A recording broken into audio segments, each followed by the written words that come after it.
I want to speak and bring in our analysts now because I think it's important for us to discuss this. And Lerato, I'm glad you're sitting here because I'm going to make you pick up on that. But let me introduce both of our guests. Lerato Tsebe is a media consultant, foreign policy researcher, and of course, somebody who was here until late last night and has still got the energy to be back here because this is now where things really come together. Of course, it's Doctor Sithembile Mbete, who's Executive Director of Public Affairs Research at Institute. So it's such a pleasure to have you with us. I want to, Lerato, if you don't mind, pick up on what we heard our guests speaking about and how important it is that we convey this message and the excitement of African journalists and the continent to be a part of this and how we report on it. So perhaps you want to start there. Look, Leanne, it was an incredibly important moment for the African continent as a whole, not just for the country. We really showered up and out, not just in terms of having a seat at the table, but also bringing something to the table as Africans as a whole. Usually we are being decided for this time around. African governments and the South African government was able to bring policy, we were able to bring initiatives, we were able to bring financing strategies and tell people what it is that we want and where we also want to contribute towards the redesign of multilateralism from here on out. One of the things that has been incredibly important for South Africa's presidency of the G20 is that we've placed Africa at the epicenter of our entire work agenda. Yeah. In the declaration yesterday, it's a 31-page declaration, the word Africa is mentioned 52 times in the entire document. Yeah. And we have placed at the epicenter of our agenda, or even at the end of our declaration, African economies, the African Free Continental Trade Agreement. We've placed various critical minerals and green industrialization strategies. We've put in the African credit ratings agencies. You've put in the Pan-African payment systems. So very much an Africa-anchored and Africa-focused declaration and G20. So I think what the Kenyan journalist was saying was that, you know, she felt a bit proud because this was very much not just a South African moment, but she's saying it's very much an African moment for everyone. So I would concur with her opinion. Yeah. And Dr. Mbete, just to follow on from that, it's also critically important that as Africa we understand the opportunities that are presented by this moment, but also not lose sight of some of the difficulties that we are dealing with. I was reading one of the publications that we have here and reading what Minister Ronald Lamola was saying, and I thought, it was just a bit of a step back where he was talking about the sustainable development goals and how we're tracking in that regard. And, he goes on to say the urgency of the moment cannot be overstated. We are halfway to the 2030 deadline for achieving the Sustainable Development Goals. The United Nations Secretary General Antonio Guterres has issued a stark warning. We are leaving more than half of the world behind.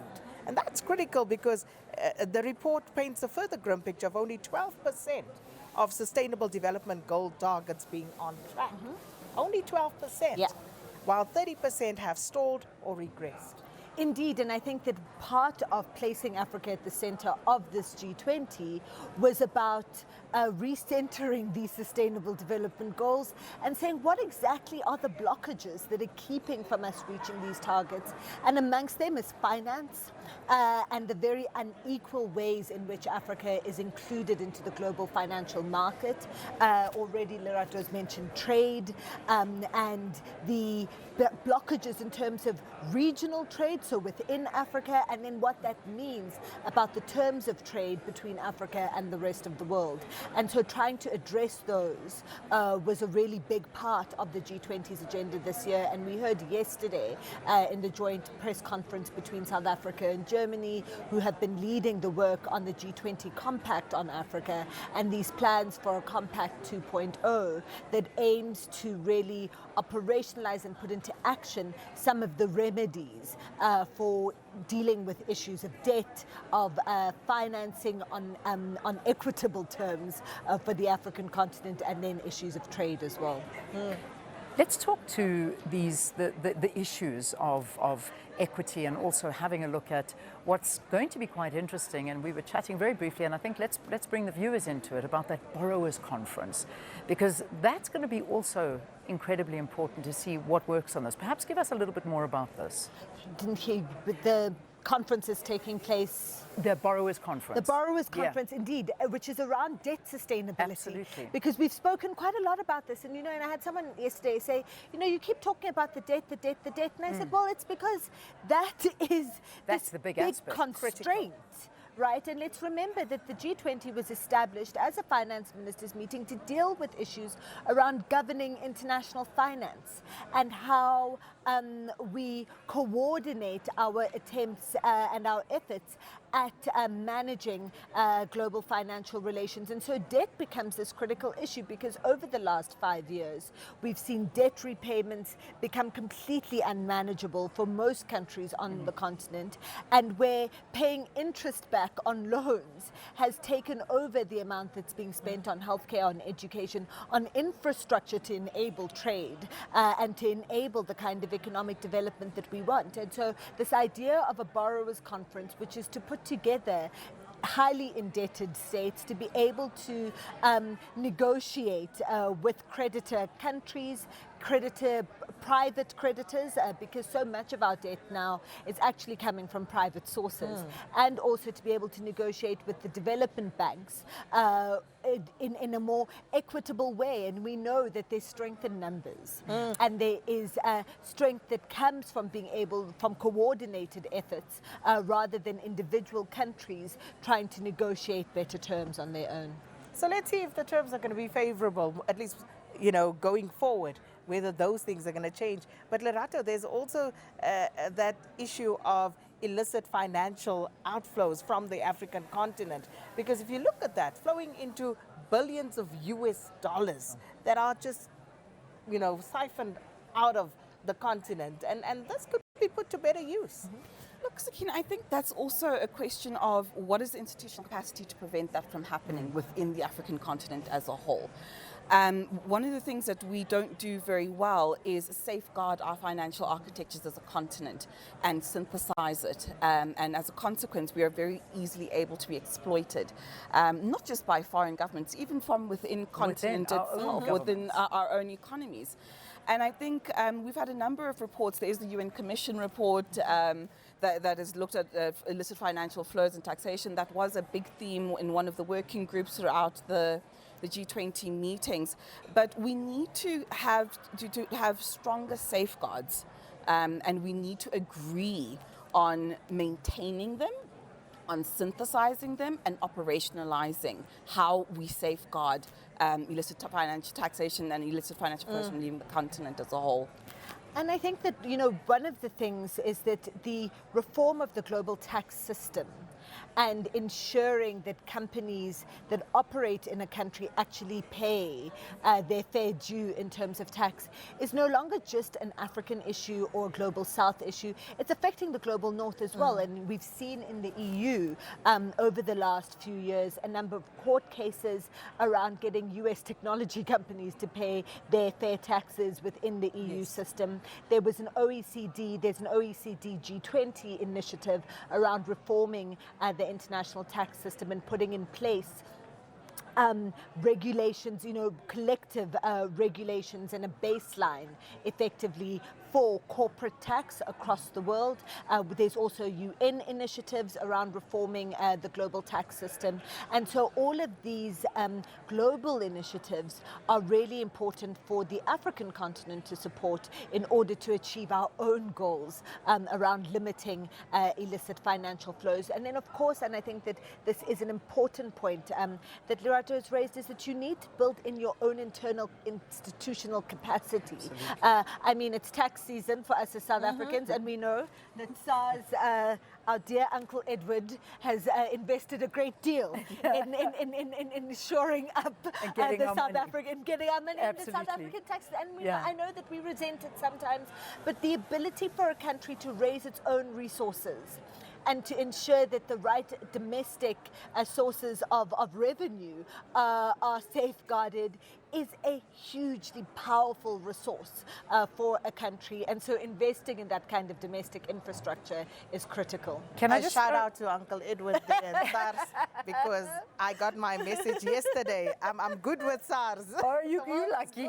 You lucky. Can I expand a bit more on that, because I don't think people understand the numbers we're talking about here, and I just did a very quick look at some of the issues that were under discussion and how dramatic these illicit outflows actually are. I mean, if we look at it in terms of between 88 and 150 billion dollars are going out of the countries, Africa, every single year through these illicit outflows. 65% come from multinational companies through trade misinvoicing.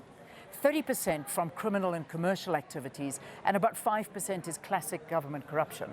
I mean, look at that as a matter of interest. And then what it goes on to say, and this is what has been discussed, the UN Economic Commission for Africa says that Africa has lost over $1 trillion over the past 50 years, more than it has received in aid and loans combined. Yes. And this is frightening. It's frightening. And what that effectively means, we were just talking about debt earlier. Yes. What that effectively means is that Africa is actually a net creditor to the world. Wow. We send more money out than we receive in either loans or humanitarian assistance or remittances. And so, this is a major, we talk all the time about we don't have enough resources to provide for our own people. We don't have enough resources, for health and education. Actually, we do. We generate so much. We generate a great deal in our productive economy, but the benefits of that, the rewards of that, the gains of that in cash terms is sent out, often under very illegal means. And we've been talking all day, Sakina, the whole morning, about what is going to be discussed today, and that's the critical minerals, which we are rich in again. And so are we going to start the cycle all over again? And that's what we need to make sure we don't. Yeah, and before we go to that, Lerato, just in terms of, you mentioned, some of the entities on the continent and looking at some of the frameworks that exist.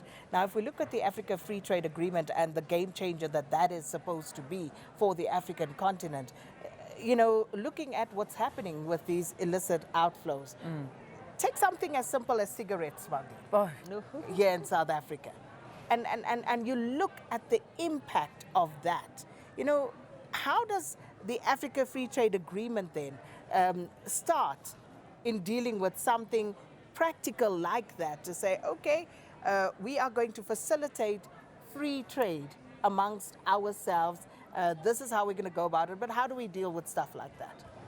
Look, unfortunately, as of right now, Sakina, a lot of it is we need to establish free movement of people and movement of goods.